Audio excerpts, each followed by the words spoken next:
नमस्कार, मैं हूं नीलू।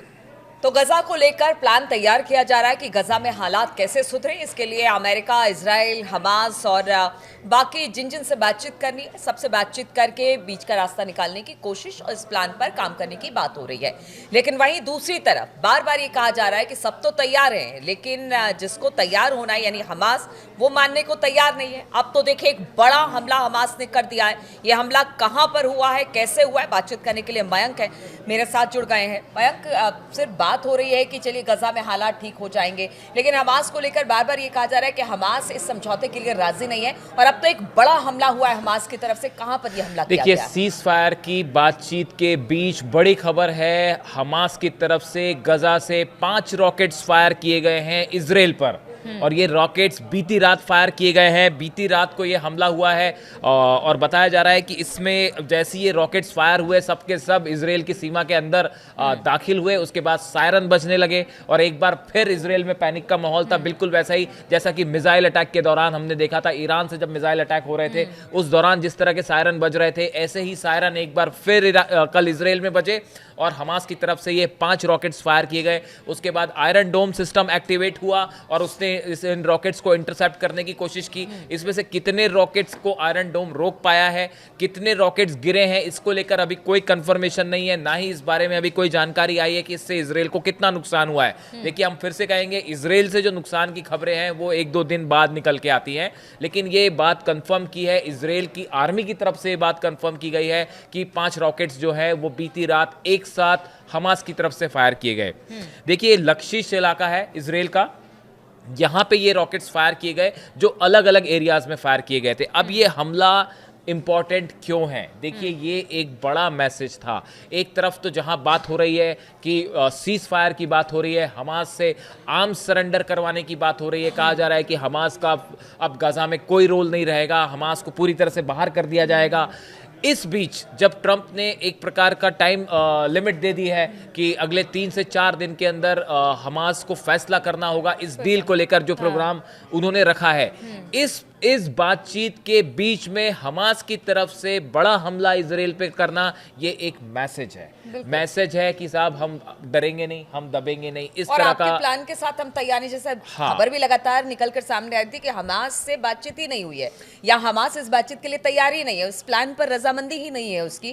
तो इसी को लेकर ये हमला, हाँ, ये जो हमला है ये इसी बात का संदेश है कि हमास अभी जो है वो इस सीज फायर के प्रस्ताव के लिए राजी नहीं है। देखिए, पूरी अरब कंट्रीज इस प्रस्ताव पर राजी हैं। कतर की तरफ से लगातार कोशिश हो रही है कि किसी तरह हमास को राजी किया जाए। इसको लेके तमाम खबरें आ रही हैं। कतर के प्रधानमंत्री की तरफ से भी बयान आया कि कुछ 3 शर्तें हैं जिनको लेकर थोड़ा सा जो है विवाद है और कोशिश हो रही है हमास मान ले। लेकिन अब देखिए, ये जो 3 चीजें हैं, हमने अपने पिछले वीडियो में भी बताया था कि इस पूरा जो 20 पॉइंट जो रखे हैं ट्रंप एडमिनिस्ट्रेशन ने, जिसके लिए अब इजराइल राजी है, उसमें 3 बातें ऐसी हैं, 3 पॉइंट ऐसे हैं जिसको लेकर हमास की तरफ से सवाल उठाए जा रहे हैं। देखिए, इसमें कहा गया है, इस डील में इसमें कहा गया है कि 72 घंटे के अंदर जो है, जैसी डील हो जाएगी, सीज फायर होगा, 72 घंटे के अंदर जितने बंधक हैं, चाहे जिंदा हो या डेड हो, उनकी डेड बॉडीज और बंधक हैं, ये फौरन रिलीज किए जाएंगे। बात नंबर 1। बात नंबर 2 कही गई है, सभी बंधकों की वापसी के बाद जो हमास के मेंबर्स हैं वो सब हथियार छोड़ दें, आर्म सरेंडर कर दें। जो सरेंडर करेगा उन्हें माफ कर दिया जाएगा। ये वो सबसे बड़ी शर्त है जिस पे हमास राजी नहीं है। हमास का कहना ऐसा है कि अगर हमने हथियार छोड़ दिए, उसके बाद फिलिस्तीनियों की रक्षा की गारंटी, सुरक्षा की गारंटी कौन देगा? ये सवाल बार बार हमास की तरफ से उठाया जा रहा है। तीसरा बड़ा पॉइंट है, गाजा एक अस्थायी, गाजा में जो एडमिनिस्ट्रेशन है वो एक गैर राजनीतिक फिलिस्तीनी समिति चलाएगी जिसकी निगरानी अंतर्राष्ट्रीय बोर्ड ऑफ पीस करेगा और इसका नेतृत्व खुद डोनाल्ड ट्रंप करेंगे। यानी कि एक बोर्ड बनाया जाएगा, एक कमेटी होगी फिलिस्तीनियों की, जिसपे निगरानी एक बोर्ड रहेगा, जिसके अध्यक्ष जो है, जिसके ऊपर कंट्रोल जो है वो डोनाल्ड ट्रंप उस पर निगरानी रखेंगे, और इसके साथ ही टोनी ब्लेयर भी उसके सदस्य होंगे, जो ब्रिटेन के पूर्व प्रधानमंत्री हैं। इस शर्त को लेकर भी हमास जो है वो राजी नहीं है। इसके अलावा एक जो बड़ी बात यह है कि हमास हमास और बाकी का कोई भी रेबेलियन गुट जो है वो हमास जो है उसके सदस्य जो है गजा में एडमिनिस्ट्रेशन में किसी भी रूप में शामिल नहीं होंगे। इसको लेकर भी हमास तैयार नहीं है। हमास का कहना ऐसा है कि साहब एडमिनिस्ट्रेशन में अगर हमारा हिस्सा नहीं होगा, भागीदारी नहीं होगी, तो इस सूरत में फिलिस्तीनियों के साथ न्याय हो रहा है, जस्टिस हो रहा है, इसकी गारंटी कौन देगा।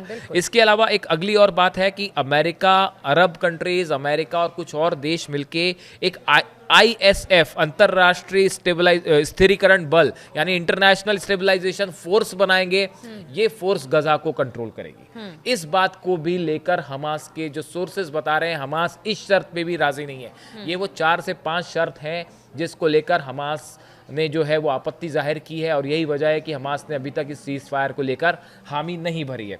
इस सूरत में जब बात आगे बढ़ रही है, जब ट्रंप की तरफ से 4 दिन का टाइम दे दिया गया कि आप 72 घंटे के अंदर जो है वो फैसला कीजिए, इस सूरत में अगर हमास की तरफ से 5 रॉकेट्स फायर होते हैं इजराइल पर, तो ये एक प्रकार से आप देखिए ये रॉकेट्स फायर करके हमास की तरफ से ये मैसेज दिया गया कि हम जो है वो इस सीज फायर के लिए राजी नहीं है। ऐसा बड़े सारे एक्सपर्ट का कहना है कि ये जो हमला है वो ये बताता है, ये संकेत देता है, ठीक है, ये राजी नहीं है, उसका संकेत दे दिया है और हमले कर दिए हैं।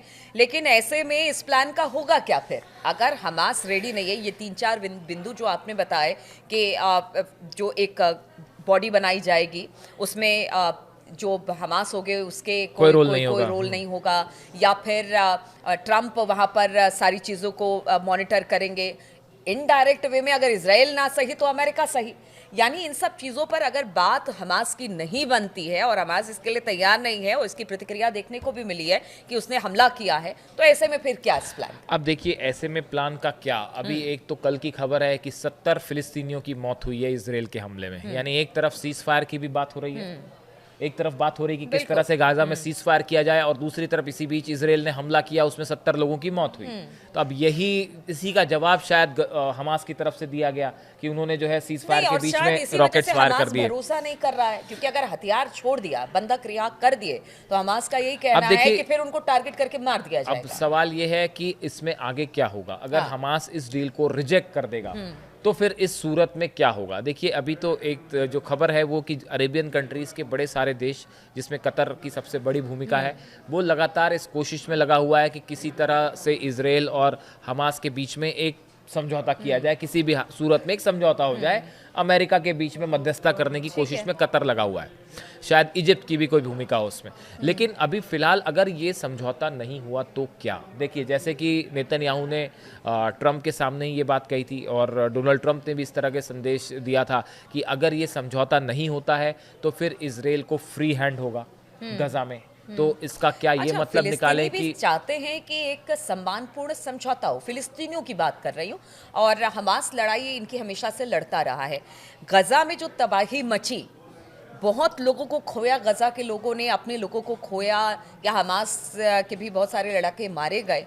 ऐसे में अब इतना सब कुछ होने के बाद क्या इस तरह से कि हमास को ही इस जगह से बाहर फेंक दिया जाए, या फिलिस्तीनियों का वहां पर बिल्कुल दखल ना हो, क्या देखिए अब देखिए इतनी लंबी लड़ाई के बाद भी पूरे गजा में इतना ज़्यादा बम्बार्डमेंट हुआ, गजा सिटी में इतनी ज़्यादा बमबारी हुई, उसके बाद भी फिलिस्तीनी अपनी ज़मीन छोड़ने के लिए राजी नहीं है। तो वो अपनी मदरलैंड छोड़ने के लिए राजी नहीं है। उनका कहना है कि हम यहीं के रहने वाले हैं, हम यहाँ से छोड़ के कहाँ जाएं। तो देखिए फिलिस्तीनी जो है वो उन्होंने एक प्रकार से आप देखें तो अपनी ज़मीन की लड़ाई लड़ी है, वो उसे लंबी लड़ाई लड़ी है, और वो तमाम हमलों के बावजूद उसको छोड़ने को राजी नहीं है। और इसीलिए अब ये स्थिति आ गई है कि एक सीज फायर का प्लान आया। अगर वो छोड़ के चले गए होते, अगर फिलिस्तीनी छोड़ के चले हो गए तो शायद बात ही खत्म हो जाती, लेकिन उन्होंने अपनी जंग लड़ी, वो वहां पे बने रहे, और इस सूरत में अब एक सीज फायर वाली बात सामने। लेकिन अब सवाल ये है कि ये जो प्रस्ताव है, असल में इस प्रस्ताव का एग्जीक्यूशन जो है वो बिल्कुल आसान नहीं है। पहली बात तो आप देखिए हमास इस पे राजी होता कि नहीं होता। फिर उसके बाद दूसरी चीज है कि ये जो तमाम चीजें हैं कि एक बॉडी बनाई जाएगी फिलिस्तीनियों की, तो सवाल है कि उस बॉडी में कौन शामिल होगा। फिलिस्तीनियों की तरफ से कौन शामिल होगा? अभी तक तो फिलिस्तीन का नेतृत्व हमास करता रहा है। अब अगर आप हमास के सभी मेंबर्स को हटा देंगे तो आप फिलिस्तीनियों में से किसको उसमें शामिल करेंगे? क्या पीएलओ उसमें शामिल होगा? जो नेता है पीएलओ के नेता है वो शामिल होंगे उसमें, या कौन शामिल होगा? ये अभी तक बात साफ नहीं है। दूसरा, इंटरनेशनल फोर्स अगर वहां पे आती है, स्टेबलाइजेशन फोर्स आती है, उसमें कौन से देश के सैनिक होंगे? क्या फिलिस्तीनी उसको स्वीकार करेंगे इस बात को? ऐसे बड़े सारे सवाल हैं जिनके जवाब अभी क्लियर नहीं है। और अभी तो सबसे पहली बात पहली स्टेज पे अटकी हुई है कि क्या दोनों पक्ष इसके लिए राजी हैं, क्या हमास इसके लिए राजी हो जाएगा? अभी देखिए, इस पूरे मैटर पे हम बार बार कह रहे हैं कि ईरान की तरफ से कोई रुख सामने नहीं आया। ये बेहद अहम है। ईरान, देखिए, जब तक ईरान की तरफ से कोई रुख सामने नहीं आएगा तब तक आप देखेंगे कि शायद हमास की तरफ से भी कोई डिसीजन ना लिया जाए। बिल्कुल, ये अपने आप पे एक बड़ा पॉइंट है। उसके अलावा जो दूसरी चीज़ें हैं कि जैसे आर्म सरेंडर करना, हमास जिस बात को लेके सबसे ज़्यादा रिलेक्टेंट है, देखिए यही सिचुएशन लेबनान में हिजबुल्लाह के साथ में थी।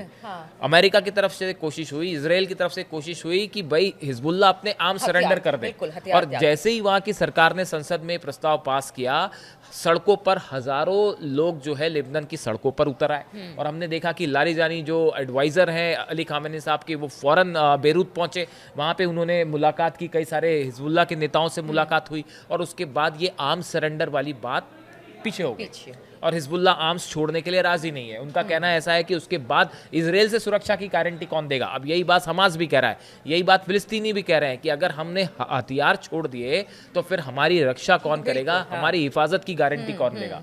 ये वो पॉइंट है जहां पे आके ये सीज फायर कोलैप्स होता दिख रहा है। और चूंकि इजराइल के हमले जारी हैं, इसीलिए उसी का एक प्रकार का जवाब आया कि हमास की तरफ से 5 रॉकेट्स फायर किए गए हैं और हालात एकदम तनावपूर्ण है। ऐसे हालात में जहां पे ट्रस्ट बिल्डिंग मेजर्स नहीं है, ऐसे में किसी समझौते तक पहुंचना और सीज फायर का ऐलान करना अपने आप में बहुत मुश्किल दिखता है। बिल्कुल, तो गजा के प्लान को लेकर बिग क्वेश्चन मार्क इस वक्त दिखाई दे रहा है, और यही वजह है कि इजराइल हमला कर रहा है, तो हमास ने भी एक बड़ा हमला किया है इजराइल के ऊपर। अब ये जो गजा प्लान है, एग्जीक्यूट कैसे होगा, किस तरह से इंप्लीमेंट इसका किया जाना है, किस तरह से होगा, क्या बात बनेगी, हमास मानेगा, क्या बंधकों को छोड़ा जाएगा, या फिर हमास अपने हथियार छोड़ेगा?